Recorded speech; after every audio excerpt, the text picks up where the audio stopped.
दोस्तों, हमारे देश में बहुत सारे प्राइवेट कंपनीज हैं, पर आज हम उस कंपनी की बात करने वाले हैं, उस बिजनेस की बात करने वाले हैं जो न केवल देश में सिर्फ पैसे कमाए हैं, उसने पैसे से बढ़कर इज्जत को भी कमाया है।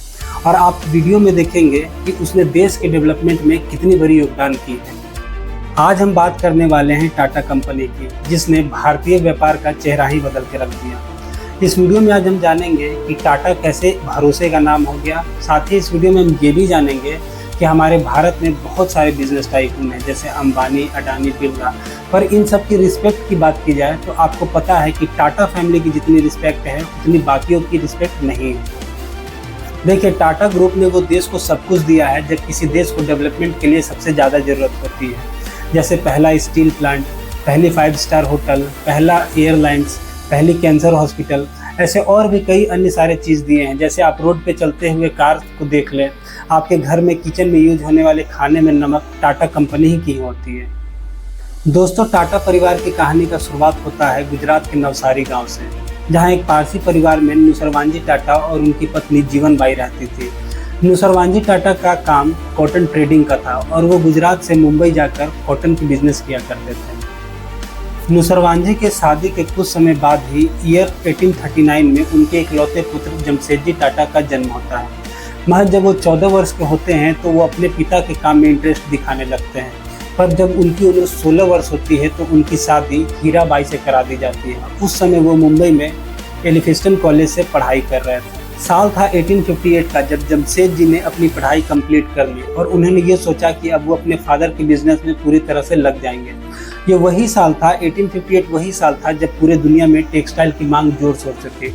उस समय ब्रिटेन अमेरिका से कॉटन लिया करता था, पर 1861 में अमेरिका में सिविल वॉर हो जाती है और अमेरिका ब्रिटेन को कॉटन देना बंद कर देता है। ब्रिटेन कॉटन की खोज करते करते उसकी नज़र इंडिया पर जाती है और इंडिया में उस समय नुसरवांजी कॉटन का बिजनेस किया करते थे। अमेरिका में सिविल वॉर 2 साल तक चलती है, यानी 1861 से 1863 तक ये वॉर चलती है और उस 2 साल में नुसरवांजी टाटा ब्रिटेन को कॉटन एक्सपोर्ट करने लगते हैं और उसी बीच उनकी कॉटन की बिजनेस बहुत रैपिडली ग्रो कर रही थी। सिविल वॉर खत्म होने के बाद ब्रिटेन दोबारा अमेरिका से ही कॉटन का इंपोर्ट स्टार्ट कर देता है और इसके बाद ये होता है कि नुसरवांजी की बिजनेस जो ग्रो कर रही थी वो अचानक रुक जाती है।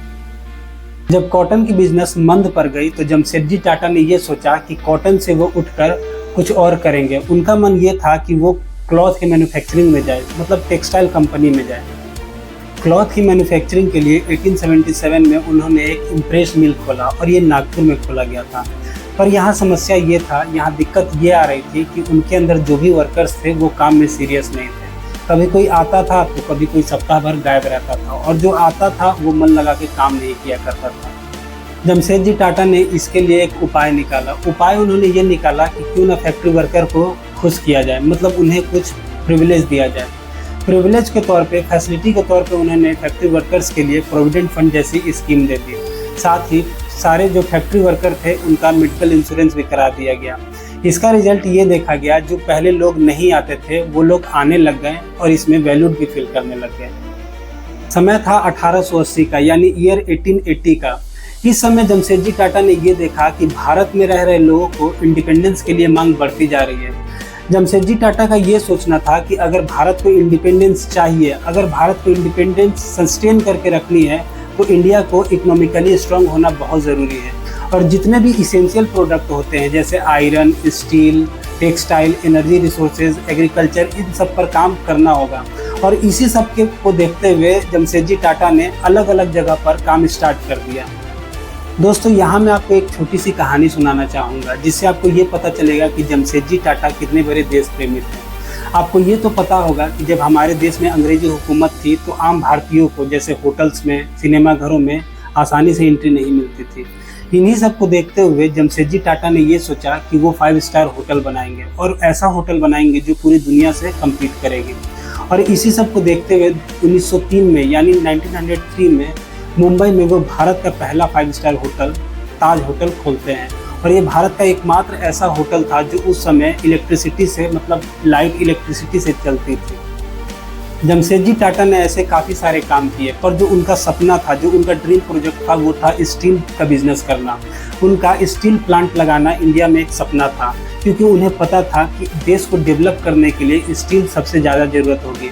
चाहे कहीं भी कंस्ट्रक्शन में, रेलवेज में, मैन्युफैक्चरिंग में जो सबसे ज़्यादा ज़रूरत होती है वो स्टील की होती है। पर उनका ये सपना उनके जीते जी पूरा नहीं हो सका और 1904 में उनकी 65 वर्ष की उम्र में जर्मनी में मौत हो गई। पर उनके स्टील प्लांट का सपना उनके बेटे दोराबजी टाटा ने पूरा किया। समय था 1907 का, जब दोराबजी टाटा ने आयरन एंड स्टील यानी टिस्को की स्थापना की, जिसे आज हम टाटा स्टील के नाम से भी जानते हैं। दोस्तों, आपको ये जानकर हैरानी होगी कि आज के समय में झारखंड में जो टाटा जमशेदपुर है वो दोराबजी टाटा द्वारा ही बसाई गई थी। और इस सिटी को इसलिए बसाया गया था ताकि टाटा टिस्को के एम्प्लॉय वहाँ रह पाए, और उस समय उस सिटी का नाम था साक्षी सिटी। दोराबजी टाटा की शादी मीराबाई से कराई गई, जो उस समय के फेमस साइंटिस्ट होमी जे बाबा की फैमिली मेंबर थे। लेकिन शादी के कुछ साल बाद ही मीराबाई की मौत कैंसर से हो जाती है। मीराबाई की मौत के बाद दोराबजी टाटा ने कैंसर के रिसर्च के लिए टाटा मेमोरियल ट्रस्ट भी ओपन किया। पर हुआ कुछ ऐसा कि एक साल के बाद यानी 1932 में दोराबजी टाटा की भी मौत हो जाती है। दोराबजी टाटा की मौत के बाद इनके छोटे भाई सर रतन टाटा को चेयरमैन बनाया गया। सर रतन टाटा को जिक्र करने से पहले मैं आपको बता दूं कि आज जो हमारे बीच रतन टाटा सर हैं, उनके दादाजी का नाम भी रतन टाटा ही था। खैर, दोराबजी टाटा की मौत के बाद उनके छोटे भाई रतन टाटा की बात की जाए तो उन्हें बिजनेस से ज़्यादा इंटरेस्ट सोशल एक्टिविटी में था। यहाँ तक कि रतन टाटा ने गांधी जी और गोपाल कृष्ण गोखले को भी आर्थिक रूप से बहुत ज़्यादा मदद करते थे। एक बार तो ऐसा हुआ कि जब मोहनजोदारो और हड़प्पा की खुदाई की जा रही थी तो फंड के कारण वो रोक दी गई थी, पर रतन टाटा सर ने दोबारा वापस पैसे देकर फिर से स्टार्ट करवाया था। रतन टाटा के बाद टाटा ग्रुप की कमान सकलतवाला को दी जाती है। सकलतवाला जमशेदजी टाटा के भांजे थे। जब उनको ये कमान दी जाती है तो पूरी दुनिया मंदी में थी, पर वो कंपनी का ग्रोथ सस्टेन करके रखते हैं। पर दुर्भाग्यवश 1938 में उनकी मौत हार्ट अटैक से हो जाती है। दोस्तों, हम बात करने वाले हैं टाटा ग्रुप के सबसे रेवोल्यूशनरी लीडर JRD टाटा के बारे में, जिन्होंने टाटा ग्रुप को पूरे दुनिया में फैला दिया। JRD टाटा टाटा फैमिली के एकमात्र ऐसे नाम है जिन्हें भारत रत्न से सम्मानित किया गया है। JRD टाटा जब टाटा ग्रुप के चेयरमैन बने तो उस समय टाटा के पास मात्र 50 कंपनी और $100 मिलियन था।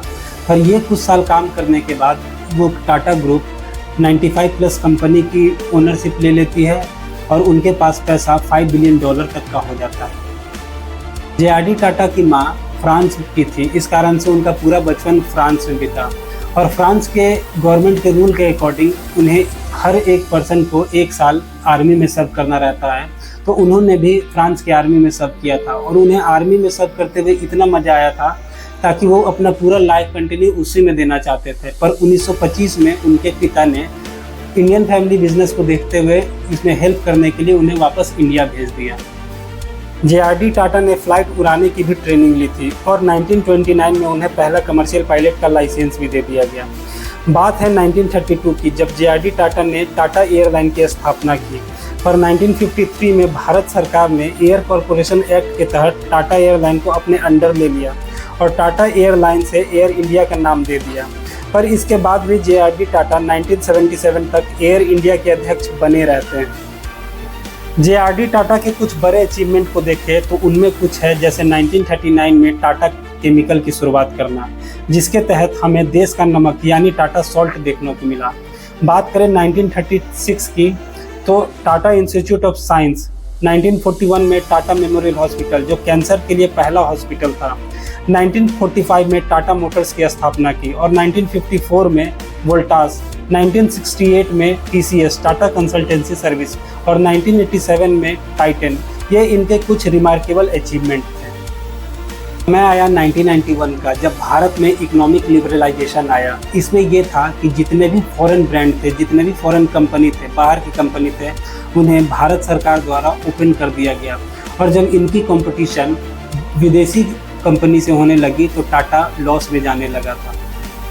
समय आया 1991 का, जब रतन टाटा सर को टाटा ग्रुप का चेयरमैन बना दिया गया। रतन टाटा सर जब भी चेयरमैन बने, जैसे ही चेयरमैन बने, वो कुछ रिवोल्यूशनरी करना चाहते थे। और वो सबसे पहले एक ऐसी कार बनाना चाहते थे इंडिया में जो 100% इंडिया में बना हो, उसका डिज़ाइन भी इंडिया में बना हो और उसकी मैन्युफैक्चरिंग भी इंडिया में ही हो। रतन टाटा सर एक ऐसी कार बनाना चाहते थे जो हर आदमी के लिए अफोर्डेबल हो और माइलेज वाली हो, लेकिन उस समय जो कार की प्लांट लगाने की कॉस्ट पड़ रही थी वो थी लगभग $2 बिलियन, और रतन टाटा सर इतना बड़ा रिस्क नहीं लेना चाहते थे। रतन टाटा सर ने इस समय एक जुगाड़ लगाया। वो ऑस्ट्रेलिया गए और निशान की जो कंपनी थी, कार की प्लांट थी, वो बंद हो चुकी थी। उसकी प्लांट वो खरीद के ले आते हैं और पुणे में सेटअप करते हैं, और फाइनली 1998 में एक पूर्ण 100% कंप्लीट इंडियन कार तैयार की गई जिसका नाम इंडिका दिया गया। इस नाम के पीछे मैं आपको एक छोटी सी कहानी बताना चाहता हूँ। क्योंकि ये पहली कार थी जो इंडिया में बनी थी, इस कारण से इंडिया से इंडी ली गई थी और कार से कार ली गई थी और इसका नाम इंडिका रखा गया था। दोस्तों, वीडियो में अभी तक आपको पता चला होगा कि टाटा फैमिली को देश से कितना प्रेम रहा है। आपको इसका एक छोटा सा वाक्य बताना चाहता हूँ कि लैक्मे, जिसे आज बहुत सारे लोग ये सोचते हैं कि ये कोई फॉरेन ब्रांड है, तो मैं आपको बता दूँ जो लैक्मे जो एक कॉस्मेटिक ब्रांड है वो भी इंडियन ही है, टाटा की ही है। क्योंकि हुआ कुछ ऐसा था कि इंडियन लोग फॉरेन ब्रांड से काफ़ी ज़्यादा ऑब्सेस्ड रहते हैं। लैक्मे जो एक फ्रेंच वर्ड है उसका हिंदी में नाम लक्ष्मी होता है। रतन टाटा सर ने TCS पर भी काफ़ी ध्यान दिए। उन्होंने कस्टमाइज सॉफ्टवेयर पर ज़्यादा काम करवाया और इसी का नतीजा है कि आज भारत में टॉप IT कंपनी TCS बन चुकी है। रतन टाटा सर ने TCS और टाटा मोटर्स पर काफ़ी ध्यान दिया है। रतन टाटा सर चाहते थे कि उनकी टाटा से बनी कार पूरे दुनिया में डिस्ट्रीब्यूट है, उनके पूरे दुनिया में लोग खरीदें। इसी कारण उन्होंने बाद में जगुआर और लैंड रोवर को भी अपने अंदर एक्वायर कर लिया। रतन टाटा सर ने ये भी देखा कि पूरे दुनिया में चाय और कॉफ़ी लगभग सारे लोग पीते हैं। इस कारण से उन्होंने ब्रिटिश टी कंपनी टेटली और 8 o'clock को भी टाटा के अंदर एक्वायर कर लिया। इन्हीं सब का डिसीजन के कारण ये हुआ कि टाटा ग्रुप की आधी से ज़्यादा रेवेन्यू इंडिया से बाहर से आती है। खैर, समय आया 2012 का जब रतन टाटा सर की जगह साइरस मिस्त्री को टाटा ग्रुप की चेयरमैन बना दी गई, पर वो कुछ खास कर नहीं पाए। महज 4 साल में उन्हें 2016 में उन्हें चेयरमैन पद से हटा दिया गया और 2022 में उनकी मौत कार एक्सीडेंट से हो गई। इसके बाद 2017 में नटराजन चंद्रशेखर को टाटा ग्रुप का चेयरमैन बना दिया गया। नटराजन चंद्रशेखर वो शख्स हैं जो पिछले 30 साल से TCS में जॉब कर रहे थे। 2017 से लेकर आज तक यानी 2024 तक नटराजन चंद्रशेखरन ही टाटा ग्रुप के चेयरमैन बने हुए हैं। दोस्तों, टाटा ग्रुप के आंकड़ों को आप देखेंगे तो आप हैरान हो जाएंगे। टाटा वो कंपनी है जिसके अंदर 100 से भी ज़्यादा कंपनी है। इसकी टोटल वैल्यू को देखी जाए तो इसकी टोटल वैल्यू लगभग 30 से 35 लाख करोड़ की है। और टाटा ग्रुप के एम्प्लॉय की बात करें तो ये भारत में तीसरे नंबर पर आती है, यानी पहले नंबर पे रेलवेज, दूसरे नंबर पे इंडियन आर्मी और तीसरे नंबर पर टाटा ही आता है। इसके अंदर लगभग 10 लाख लोग रोजगार से जुड़े हुए हैं। ओवरऑल टाटा की बात की जाए तो इन्होंने जिस सेक्टर में भी कदम रखा है वहाँ सक्सेस अचीव किया है, पहली बात। दूसरी बात ये कि ये अपने कस्टमर, एम्प्लॉय और सबसे पहले देश को नज़र में रखते हैं। टाटा एक तरफ बड़ी बड़ी कंपनी बनाती है, पैसे कमाती है, तो दूसरी तरफ वेलफेयर के लिए स्कूल, कॉलेजेस, ये सब पे भी ध्यान देती है। बस यही एक कारण है कि टाटा फैमिली की रिस्पेक्ट बाकी जितने भी बिजनेस टाइकून हैं उनसे ज़्यादा है। खैर, टाटा फैमिली की लेगेसी की कहानी यहीं तक थी। बाकी आपको ये वीडियो कैसी लगी हमें कमेंट करके ज़रूर बताएं। और दोस्तों, हमारे चैनल को प्लीज़ सब्सक्राइब करें, हमें 1000 सब्सक्राइबर जरूर पूरा करवाएं। तो दोस्तों, मिलते हैं नेक्स्ट वीडियो में। तब तक आप खुद का, अपने फैमिली का ध्यान रखें। धन्यवाद।